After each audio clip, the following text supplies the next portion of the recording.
I've been in a quandary over a certain subject for many years, and that is our diplomatic relations with reprehensible countries.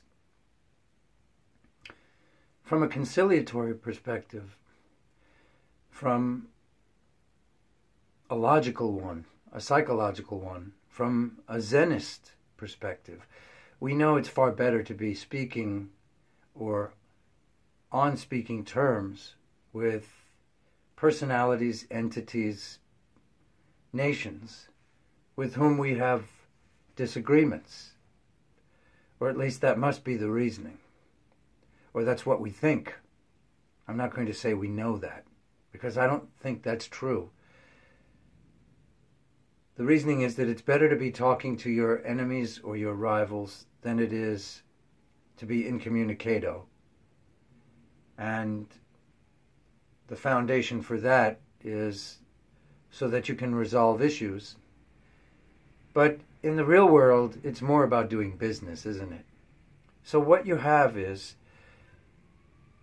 a public which, depending on whether they favor a certain candidate or politician, senator, congressman, or president,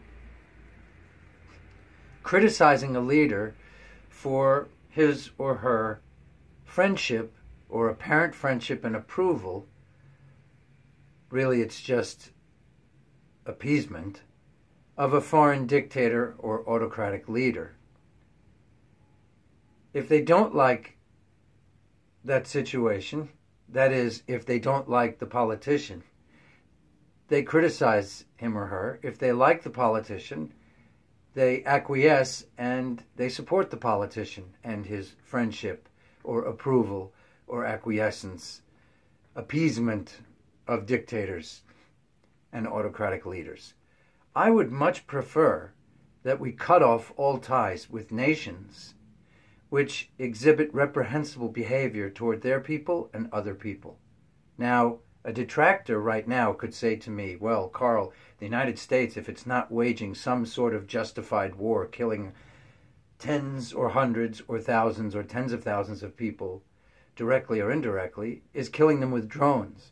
For the sake of argument, let's say that that is in the prosecution of an attempt to rid the world of our dangerous enemies. I don't agree with it. I think it's a cowardly way to conduct police or war actions. But let's just, for the sake of argument, say that the drone killing and the covert actions are about undermining people and nations which are dangerous to us. It's usually a lot more complicated than that, or an actual refutation of that, but let's just take that as the argument. Meeting Xi Jinping or Vladimir Putin or Erdogan, what's his name, the Turkish thug, meeting somebody from Saudi Famiglia, the Saudi Arabian gang, which the world pretends is a country, maybe not so much a Thai king, because when their military takes over, they restore peace and they release power, or they release control. It's not that bad, right? You might say, but I say it is. We shouldn't be involved in Olympic events with totalitarian states. We shouldn't be cooperating in space with the former Soviet Union. These are reprehensible countries. And if we were carrying out what they're carrying out, we should want to be violently overthrown by our own people. So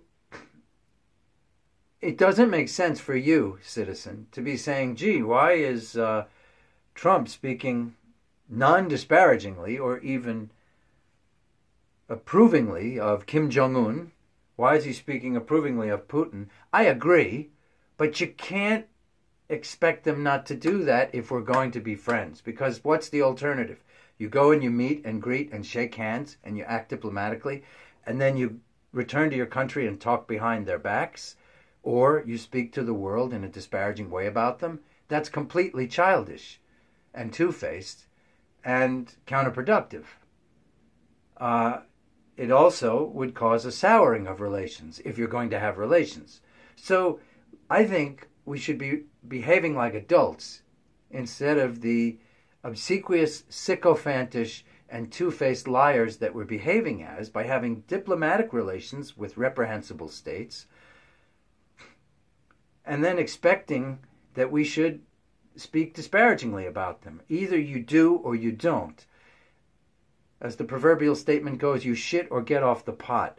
So I would say, cut off relations with China. I don't care how big they are. I don't care what's going to happen economically.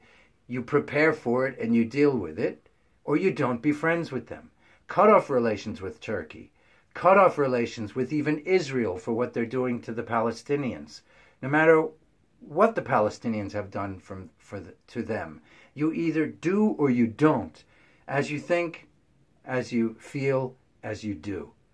Right? Have your actions match your morals. Match your philosophy. Match your principles. Or don't ask for any attention at all that garners any kind of respect. Cut off relations with reprehensible leaders like Putin, who is a thug and a murderer and a liar. Out and out. Unequivocally. Okay? He kills his opponents. He kills his journalists. Right? And then, if you have that policy and you have a president or a State Department which turns around on it, then you revolt against your own government for doing things which are unacceptable. That's my say on that.